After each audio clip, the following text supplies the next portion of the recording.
All right, y'all. Hey there. Hey, I want to thank you for joining us today. As y'all know, I am your girl, Adrienne Simpson, CEO and founder of the LinkedIn Pros, and this is the Warm Handshake with Adrienne Simpson. Welcome again, y'all.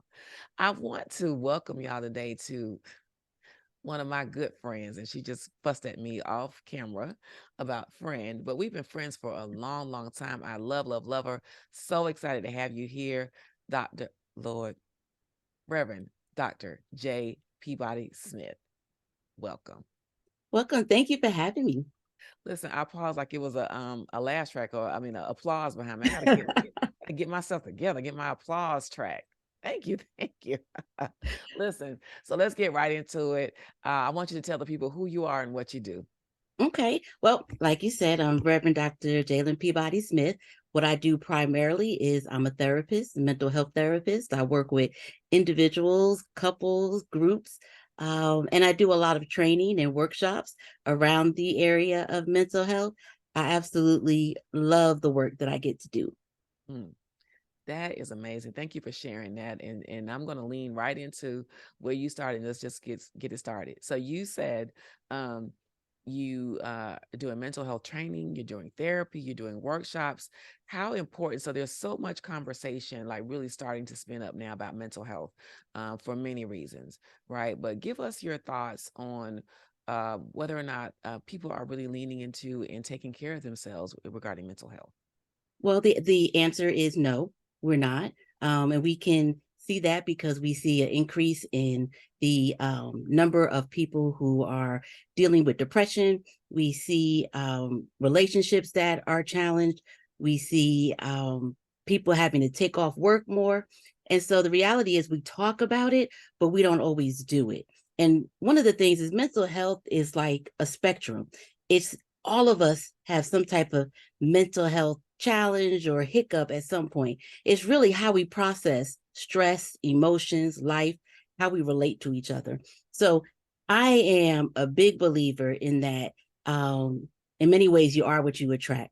So if you take good care of yourself and you feel good about who you are, then you're going to attract goodness. If you feel like you're not good enough, you're too tired, then that's what you're going to attract. Your people or circumstances that treat you like you're not good enough. So to answer your question, no, I think we all could be doing a much better job.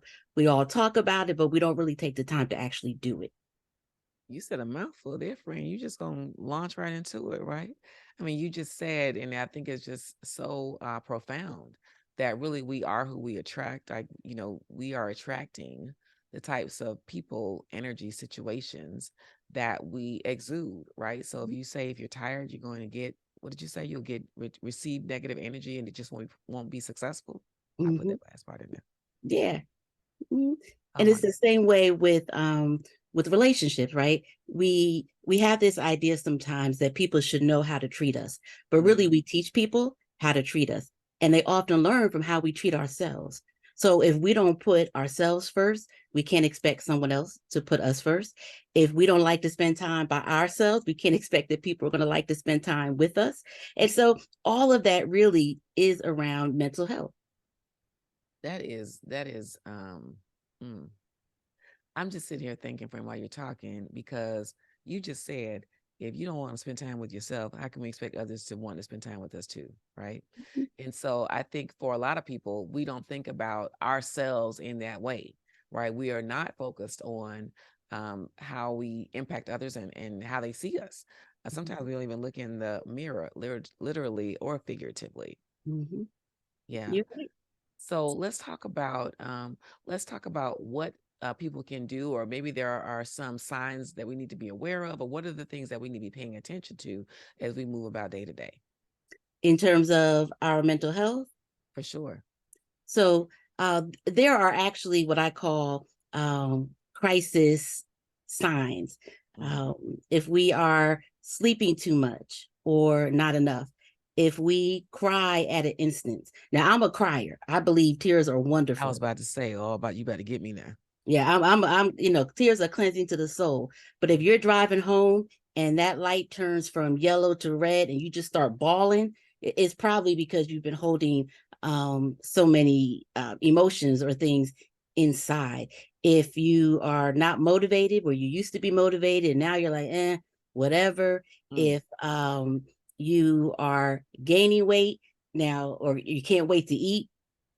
Now, look, I love to eat, but again, let's take the I driving said, "You home about to cuss example. me out then. Listen, friend, I thought we were friends." Oh, it's like if you're driving home and you had a bad day and you Yeah. see the McDonald's arches and you have to go through the drive-through and Mhm. get that large fry and McFlurry to help bring you back down. That's kind of a sign. Okay, So wow. there's all of these. Again, it's a spectrum. But at the end of the day, to me, if you don't feel your best, or Mm, you don't even know what your best feels like, then that's a big indicator. Oftentimes, what we do, especially as women, is we're so busy taking care of everybody else that we don't even realize that we're in danger. absolutely. So, being angry is often a sign of depression, Mm, believe it or not. When people come in with depression and we get down to what is the root, sometimes it has a lot to do with anger, either mhm. anger at the world or anger that you've been doing something you don't really want to do, whatever it is. But those are some of the things that we kind of look for. Oh my goodness. Do you would you say that there has been an uptick in mental health, just not even awareness, but just mental health episodes or situations with individuals, or more so business owners? We've got an audience of entrepreneurs as well as leaders and folks who are just individual in their own space. But would you say there's been an uptick lately, or is it more or less more people are now aware of what mental health issues may look like? I think it's actually both. There's definitely an uptick.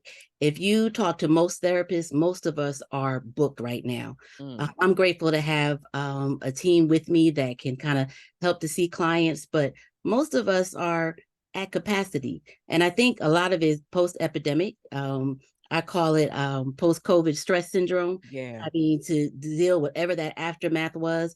I also think going to telehealth has really helped some people. Okay. And when I started in therapy, I said I would never do virtual telehealth. Mhm. I thought you couldn't create that relationship. It's just not going to work.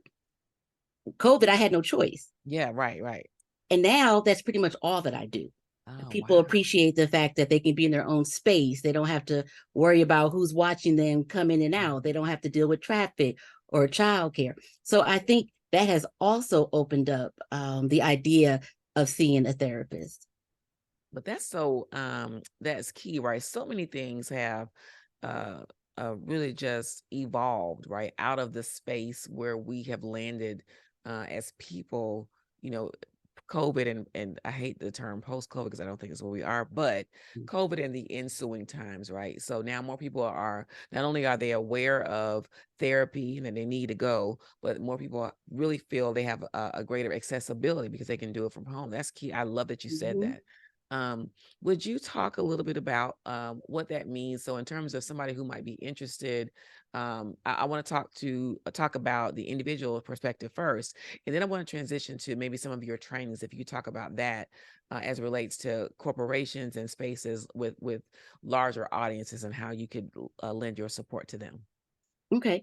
So so your question about individuals was what? I'm sorry. Well, really just accessibility in terms of therapy and how they might get more information about. You mentioned telehealth because some Mhm. people are probably still thinking about going into an office if they need to, but that's not necessarily required anymore. Is that right? No, most of us do have some space for in person. Some of us sometimes will walk with our clients, but I would say 99% are going to be virtual.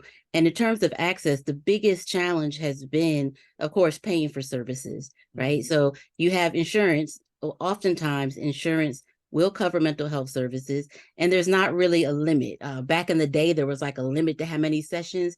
We don't really see that anymore Wow, that's unless great. it's like what we call an EAP, which are a employee assistant program. What Okay. I find though is for whatever reason, people don't often like to use their EAP, so they kind of go outside of that. Mm-hmm. Um, and now therapists will work with you. You can use like your FSA, your HSA. You can work with the therapist to kind of come up with a fee that works for both of you. So really, especially with the virtual, there is no access excuse. as Okay. to why somebody would not seek counseling. And I think for entrepreneurs, especially if we don't have health insurance for whatever reason, the stress of being an entrepreneur is 24/7. Having boundaries can be really tough. But Yes. sometimes just having that space of 50 minutes where you just come in and breathe out Mm. and get just to talk to somebody about everything that is going on, it really does make a difference. Oh, I love it. And thank you for breaking that down. Especially when you spoke about the insurance, the HSA, FSA, the EAP, all the acronyms, y'all. But what's key is that therapists like you, right? People who are really in tune to what folks need to really be aware of and how to help them resolve their challenges are accessible and available. And I think that's something that we don't necessarily talk about in our community enough, right? I Mhm. know that I'm in different groups of entrepreneurs, and a few are talking about therapy. I will say that there's more conversation around it, but I don't think Mhm. enough are. But it's really helpful to hear you talk about it in that way. And so I really encourage anybody who's watching this episode today to really lean into your resources and really find the right folks who can help you if there are some challenges that you're addressing. Yeah. So thank you for sharing that. Now Mhm. let's transition a little bit and talk more about the work that you do in terms of the trainings, mental health awareness in those corporate spaces. Okay. Well, that also kind of just happened pretty naturally, where organizations have begun to really understand that their staff, the mental health of their staff matters. It's one of the main reasons that people will call out of work. It costs a lot of money when someone isn't able to be as productive as they could be if they were in a good mental health space. So organizations are starting to do trainings around what does mental health look like. One of probably the most popular workshop that I do is around burnout, Mm, especially in helping fields or nonprofits, how to um, prevent burnout or what we call compassion fatigue. And again, oftentimes we don't even know what to look for because we're always running and we think this is just the way it's supposed to be. And mhm. so the training helps that person identify that maybe something isn't right, but more importantly, is proactive. What do we do to stay in a good emotional space? And so we kind of go through what to look for, how to take care of yourself. In the workshop, I think the most popular part of the workshop tends to be when we talk about saying no, um, I the need importance this. of saying no, and we even talk about how to say no, Yeah. because oftentimes, I always say we can do anything, but we don't have to do everything, right? Mm, And so that's probably the biggest workshop or training that we do. And then a lot of employers want to know what to look for in mental health. They want to know to be right. aware of if there is a challenge going on with somebody in their organization. What do I look for? How do I respond? And organizations are really starting to do a really good job of making mental health a normal discussion in the workplace. And so by having somebody come in, it says to them, look, we're serious, we care about you, and this is important to our culture. So that is what I actually really, really love to do. And again, insurance companies provide employee assistance programs, and sometimes they have those kind of workshops. Well, Mhm. for whatever reason, employees tend to like when it's somebody not connected to the organization.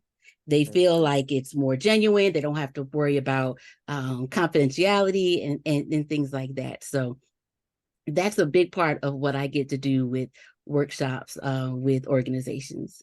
Oh, I love that. I love that. I just appreciate that and appreciate you sharing that. And so, what I'll say is, let's take a quick break. We'll have a word from our sponsor, and then we'll be right back, y'all. Hey there! Are you an executive or entrepreneur looking to increase your income and revenue? Well, you've come to the right place. We're the LinkedIn Pros, a specialized agency that's all about crafting personalized LinkedIn strategies to help you achieve your revenue goals. Our amazing CEO, Adrian, is a pro at empowering business owners to position their brands for maximum impact. And she's also a whiz at helping professionals land their dream high-paying jobs.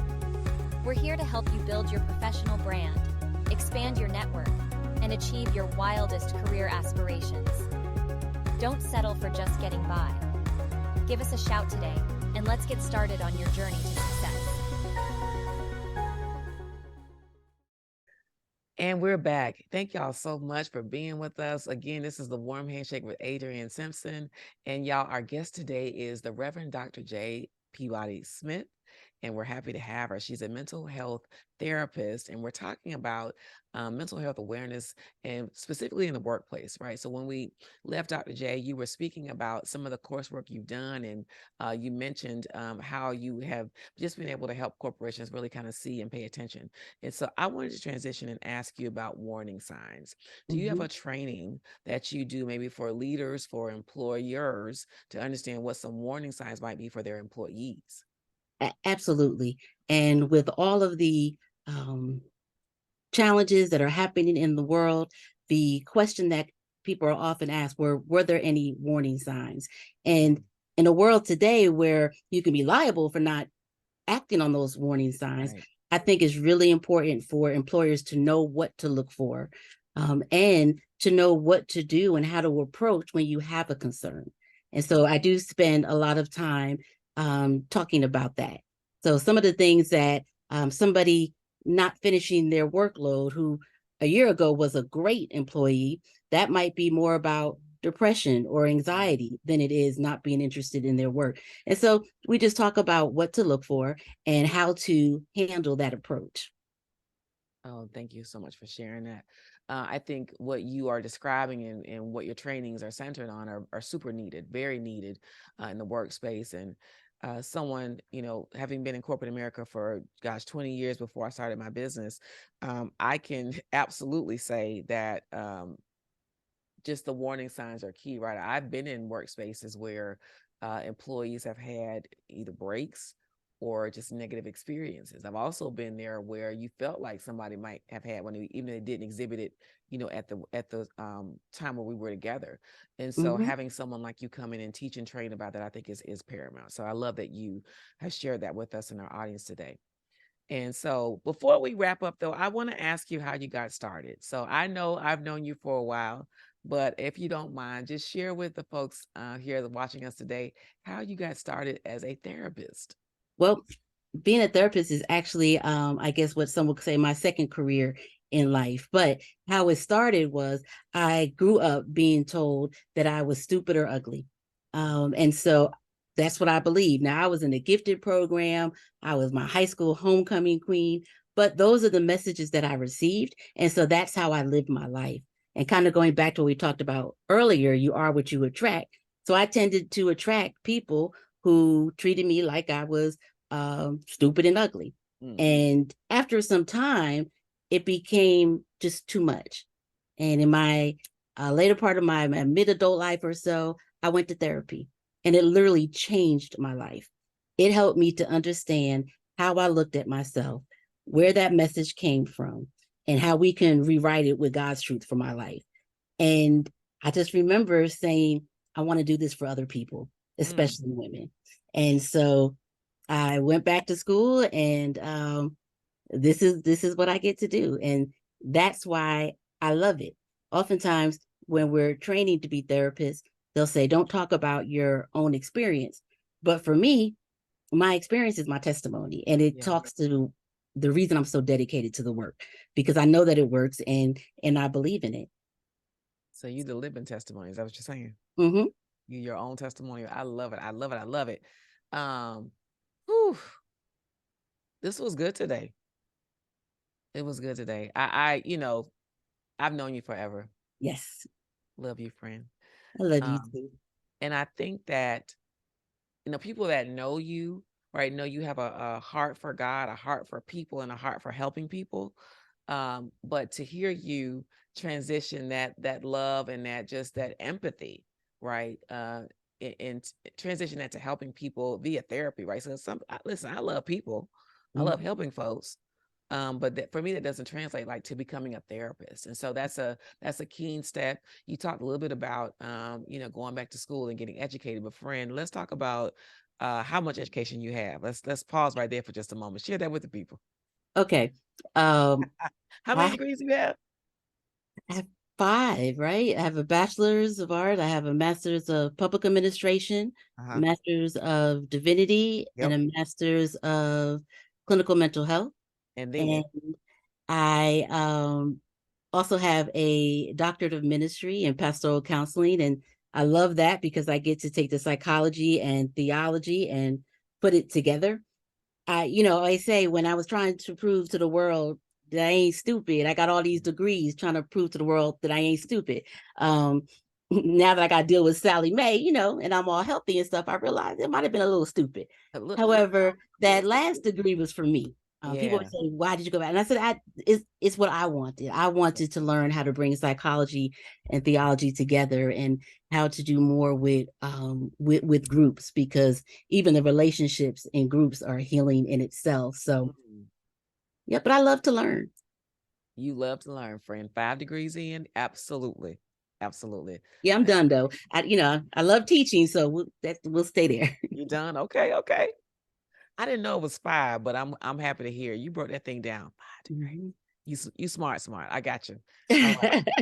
Listen, again, I just really want to thank you for your time today, for coming to share with this audience and really just dropping some great nuggets around not only mental health awareness, but some of the warning signs and really how we can lead into the insurance that we have even. So the accessibility is not a problem anymore, y'all. We can't continue to use that either you can't find a therapist or you don't know where they are as an excuse. We really gotta learn to be able to be whole and healthy. Mhm. Right. Let that be the mantra for the rest of the year. Whole and healthy friends. And All can I right. just add one more thing? Please. If because we are busy, because there might be, for whatever reason, we haven't considered individual therapy. That is a really good reason why group therapy is so great, Mm, because it has a start time and an end time. It's usually a few sessions. You come together, you work together, and it's with like-minded people. So just want to put that out there, that group therapy is another outlet. perfect. That's a perfect segue.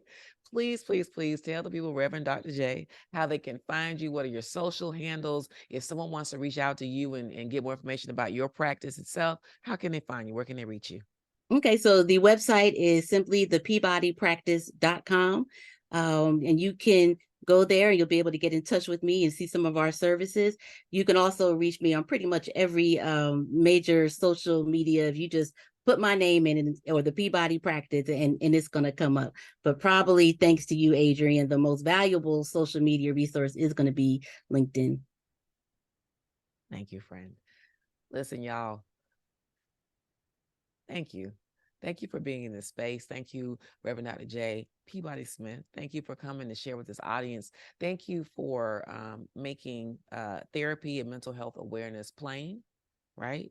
And not a mystery anymore. And so I really want to encourage folks, if you are watching this episode, you're listening to it, however you are digesting it, that if you are interested in finding out more about therapy and how you can partake in group therapy and even in training, if you are an individual who works at a corporation and you want to bring in the good Reverend Doctor for her training opportunities and expertise, please follow her on social media and check out thepeabodypractice.com. Y'all, thank you for joining us today. I've been Adrian Simpson. I am Adrian Simpson, and this is the Warm Handshake with Adrian Simpson. Take care.